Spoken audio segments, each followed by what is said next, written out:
Au nom du Père et du Fils et du Saint-Esprit. Amen. Que la paix et la joie du Christ ressuscité soient toujours avec nous tous. Bien-aimés de Jésus, bonjour. Je suis Marie-Louise Momalalongo qui vous salue dans l'amour et dans la joie du Christ ressuscité, oui, mais sans toutefois oublier sa passion, sa croix glorieuse qui nous a sauvés. Bien-aimés de Jésus, nous sommes dans le temps de sa souffrance et de sa passion. C'est la semaine sainte et la semaine qui nous rappelle tout ce que nous avons vécu avec le Christ durant sa passion, bien sûr, mais aussi ça nous rappelle notre mission dans le monde. Nous sommes la lumière et nous sommes le sel du monde. Mes chers frères et sœurs en Jésus-Christ, continuons la méditation. Aujourd'hui, nous allons méditer surtout sur la prière. La prière. Jésus a prié. Toi aussi tu pries. Il faut prier. Que la prière soit notre moment de concentration, de méditation, oui, mais d'intimité avec le Christ ressuscité.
Mes chers frères et sœurs en Jésus-Christ, la prière chrétienne se réalise en groupe, en tout lieu et en tout temps. Cette prière prend différentes formes selon les églises.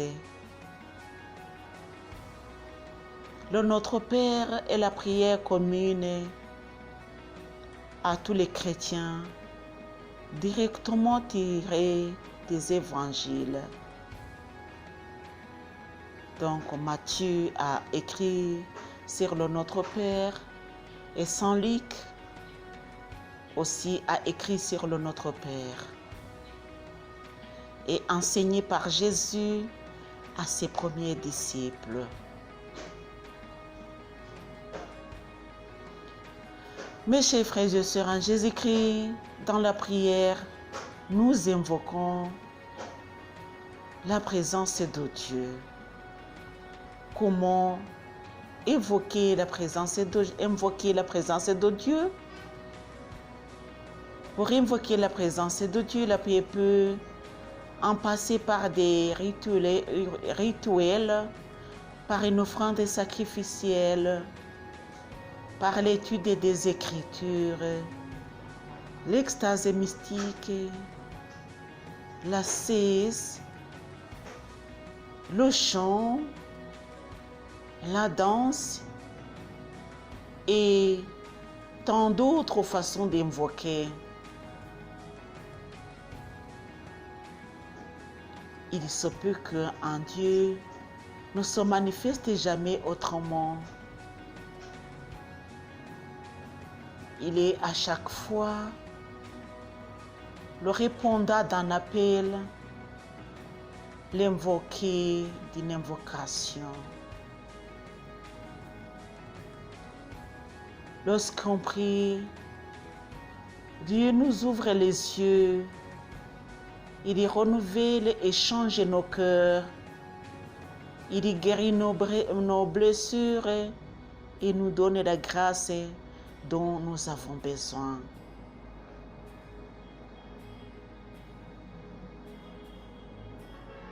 Mes chers frères et sœurs en Jésus-Christ, la prière, nous pouvons la définir comme étant un acte codifié ou non, collectif ou individuel, par lequel on s'adresse à Dieu, à une divinité ou à un autre désigné comme médiateur de Dieu.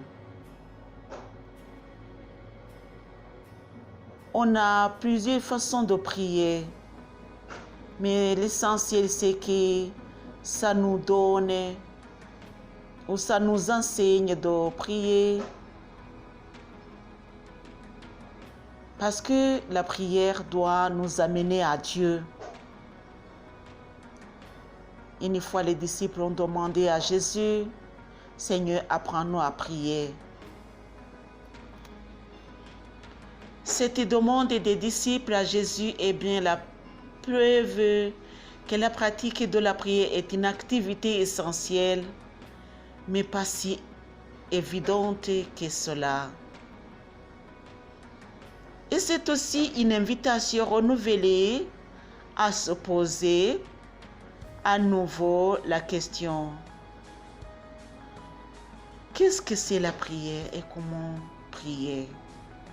Chers amis, prions le Christ, prions pour que nous soyons toujours près de lui, mais aussi que ça nous donne la force de s'approcher de Dieu.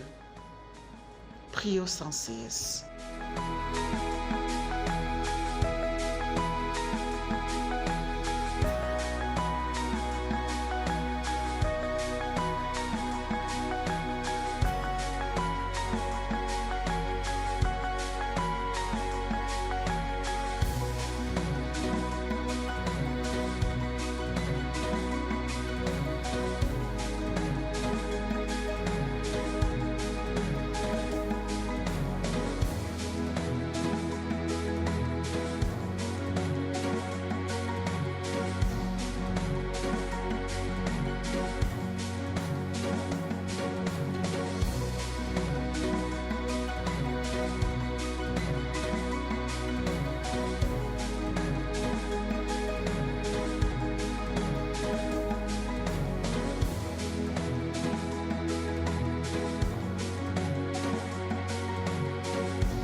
Le Christ, durant les jours de sa chair, a offert avec de grands cris et avec larmes des prières et des supplications à celui qui pouvait le sauver de la mort.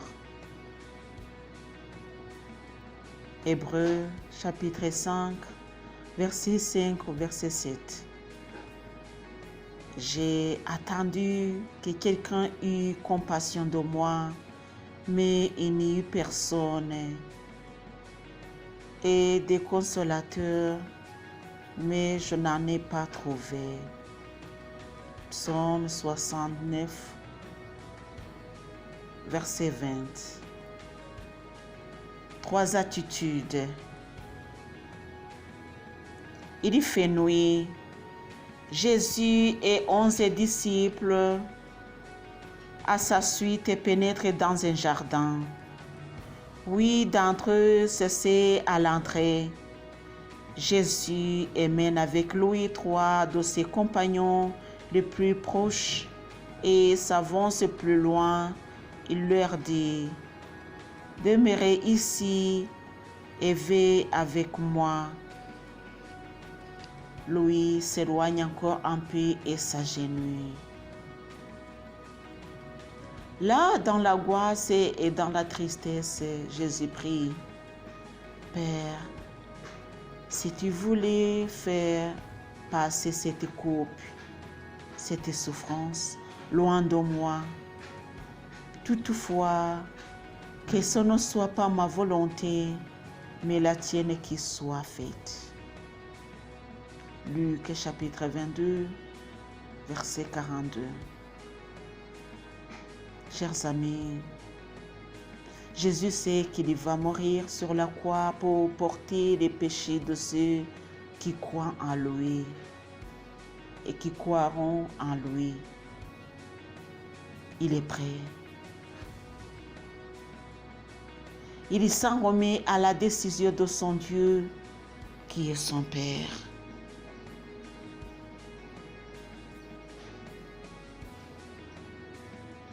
Où sont les disciples pendant ce moment si intense?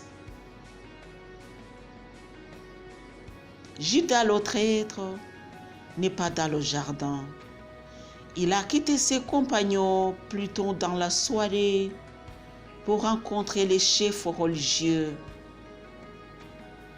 Il a reçu de leur part de l'argent et s'est mis en route vers ce lieu qu'il connaît bien pour livrer Jésus par un baiser. Les 8 sont restés à l'entrée du jardin. Ils s'endorment. Les 3 plus proches peuvent mieux comprendre, car leur maître leur a ouvertement exprimé sa détresse. Pourtant, et aussi s'endorment. Jésus les rejoint à 2 reprises. Simon, tu dors? Tu n'as pas pu veiller 1 heure? Puis il s'éloigne et retourne à sa prière, dont il sortira vainqueur par obéissance. Par obéissance.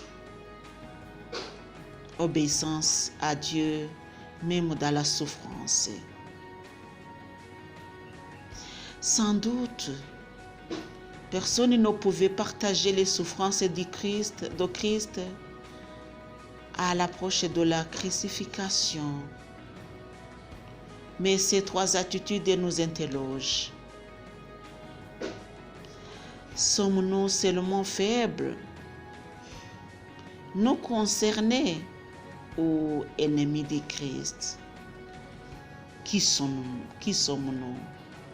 Chers amis, il y a les faibles qui sont restés à l'entrée du jardin.